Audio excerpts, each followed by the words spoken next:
their families, for their future, juxtaposed with exactly what you just discussed, which is the intergenerational harm that is occurring to those people, largely people of color, who are incarcerated or even who just have an arrest, a cannabis-related arrest on their record. The effects that that has on not only the individual, but their family, their friends, their community. And so Steve, being in the position that he's in and having been able to create wealth in this industry, really recognized that disparity. And so he teamed up with his brother Andrew and our other co-founder, Dean Reyes, to do something about this and to really show the industry and those leaders and those executives in the now legal cannabis industry, the hypocrisy of building that wealth, but yet not doing anything for those victims of the war on drugs, those victims of the criminalization of cannabis who are still incarcerated or who are still feeling the effects of being criminalized for their use of cannabis. So that was really the impetus for the project. And let me understand too, are you also addressing the diversity in the industry, number one, but number two, does your advocacy go into sort of the political arena regarding private prisons because they have profited grossly on the incarceration of drug convicts?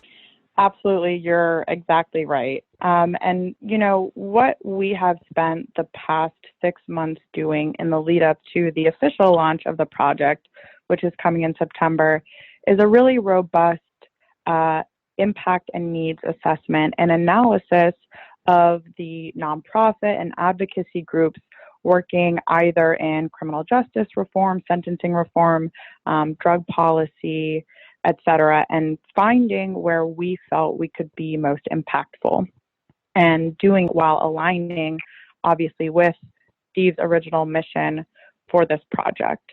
And so our core focus as a project is on clemency and reentry work.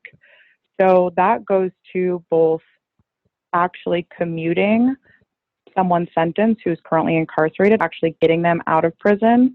It goes to resentencing and retrial efforts for those who are dealing with an unjust sentence or conviction.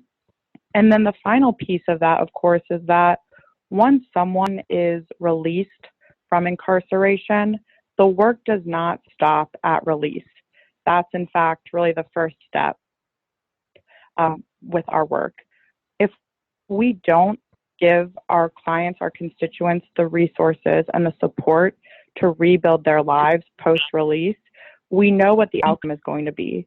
The recidivism rates in this country are incredibly high, and that's because our government, our communities have not set up the infrastructure to support people when they are released from incarceration. And in fact, we simply set up barriers. And this is particularly true in the context of someone who uses cannabis, often, sometimes recreationally, but often medically. We have lots of clients who have proven medical needs to use cannabis, yet when they're released, their probation keeps them from using cannabis. And so that's just one example of the barriers we put in place to help people to rebuild their lives after being released. So through our reentry program, what we're doing is not only helping to give employment opportunities to those that have been affected by cannabis convictions, but we're also helping beyond employment to work to give them the support that they need that comes through access to mental health, restoration of voting rights, immigration support, if that's something our constituents need, but ensuring that our reentry program provides 360 support for our clients when they are leaving incarceration.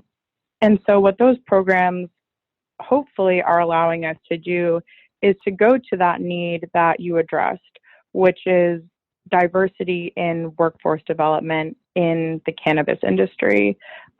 We are currently not seeing a really well represented workforce within cannabis.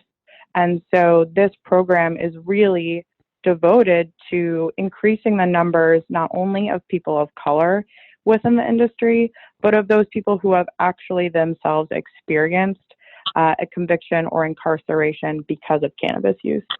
So are you also going to like state and local governments to implore them to allow convicted drug offenders to work in the industry? Because I know, like, for example, here in Arizona where I am, the medical marijuana law prohibits convicts from working in the industry.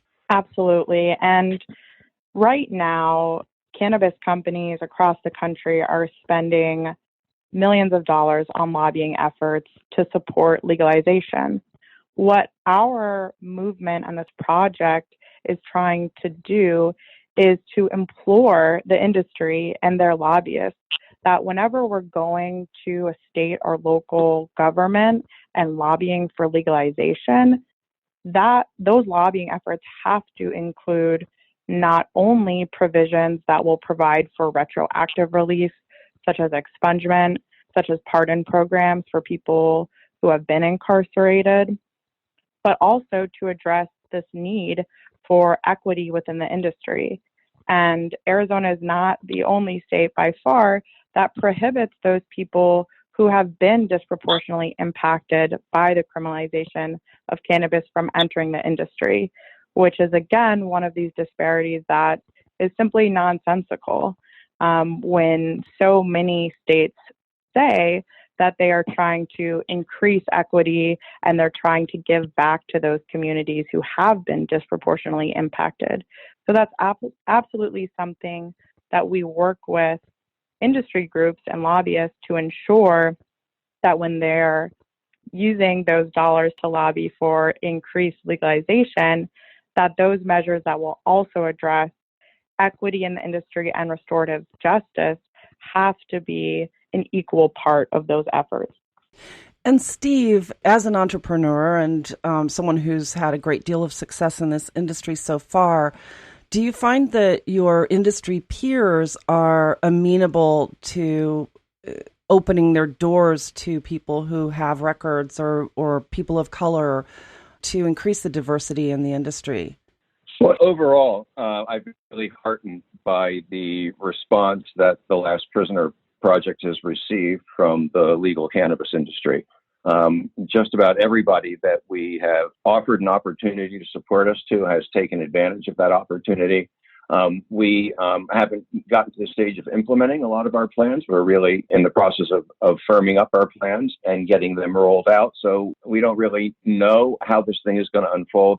We're hearing great things from the legal cannabis industry right now. And we will just need to see over the course of time how well the good things that we're hearing from the industry are translated into action. Well, that's great to hear that, you know, the industry seems to be on board with this. I've spoken with some other people who are also pushing diversity initiatives in the industry, and it seems that they're having some success bringing people on board who have been disadvantaged by the criminal justice system. So how do you suspect that the new Criminal Justice Act is going to impact the work that you're doing, Steve? Are you familiar with it? I'm not, but Sarah probably is. Sarah, how do you feel about the recent legislation that was passed to reform the criminal justice system? I mean, you're a former prosecutor, correct? I'm not. I'm a former attorney for a congressional agency, but I can speak to the First Step Act and, you know, kind of the gaps. And while it's certainly a step in the right direction and does a lot for a lot of people who have been unjustly incarcerated, one of the groups that it really leaves out, oddly enough, is cannabis offenders. There was a lot of focus in the First Step Act on certain drug offenders. It went a lot to the disparities between sentencing for crack versus cocaine, for instance. But unfortunately, with the number of clemencies that were a product of the First Step Act and some of the clemency petitions that this administration has passed through. I think something like only 30 of those were cannabis offenders. So this is a group that unfortunately has largely been left out of recent criminal justice reform efforts. Yeah, see, I was a bit disappointed by that. When this current administration started, I mean, there was a lot of panic going on because of the position of the Justice Department. And I have no idea how the new Attorney General really feels about cannabis reform. But I know that it felt as though there were going to be a lot of roadblocks when Jeff Sessions took control of the Justice Department. How do you feel that this administration now is faring in terms of supporting the industry? Do you feel like there are roadblocks still? Look, there's all kinds of roadblocks. I think that, that I would characterize the current position of the Trump administration as not quite benign neglect. So what do I mean by that?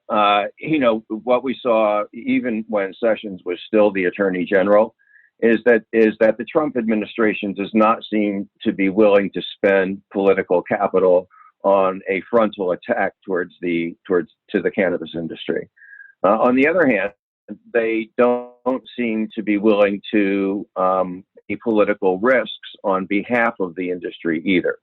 And this is really evident when you take a look at the difference between the way legislation is faring in the House and the way that it's faring in the Senate. And the Trump administration has an opportunity here, and I think one that they should take advantage of, because in some of the states where they most need to win voters in the upcoming election, there will be, or there could be, cannabis initiatives on the ballot. And I think that if they were really using a smart political calculus here, Trump would get ahead of the wave of reform. Not many people know this, but Trump, with one phone call to the administrator of the Drug Enforcement Administration, could have cannabis removed from the Controlled Substances Act. The act authorizes the administrator of the DEA to take such actions, and the president is the boss of the DEA administrator. So what I hope is going on in the Trump administration is that they are now seriously considering moving from this policy of not really supporting but not really opposing to one of active support. I think it would be the smart political thing for them to do. It's certainly the right thing to do. Absolutely, it would. At least it sounds like it. And, the racial undertones of policymaking in this administration has also been a bit concerning, especially when it comes to thinking about the racial disparities in the cannabis incarceration merry-go-round, if you will. And, how much of a challenge is it going to be with that in mind, pushing the agenda of the Last Prisoner Project? Sarah, why don't you take that one?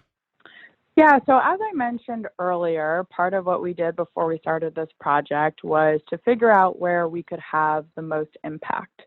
And there are currently several advocacy groups that work on the federal level in terms of lobbying.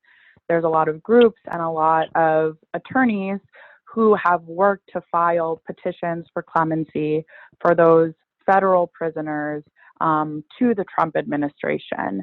And so there wasn't quite as much of a need on the federal level. And as you articulated, it's not exactly a clean advocacy avenue to wade into.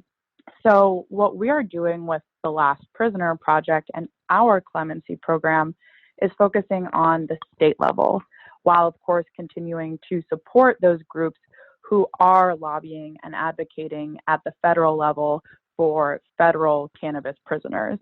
But what we're doing is working with the National Association of Criminal Defense Lawyers, NACDL, and working with them to implement a program based on a prior program that they worked